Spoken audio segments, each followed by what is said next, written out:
पुढची ब्रेकिंग बातमी। जालन्यामध्ये धनगर आंदोलनाच्या पार्श्वभूमीवरती सध्या संचारबंदी लागू करण्यात आली आहे। आंदोलनाची हाक देणाऱ्या दीपक बोराडे यांना पोलिसांनी ताब्यातही घेतलंय। जालना आणि अंबड शहरामध्ये सध्या ही संचारबंदी लागू करण्यात आल्याची माहिती मिळतेय।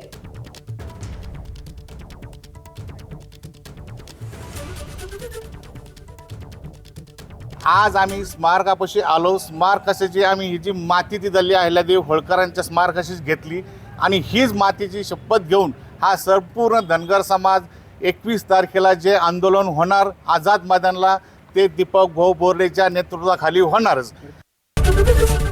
एबीपी माझा, उघडा डोळे बघा नीट।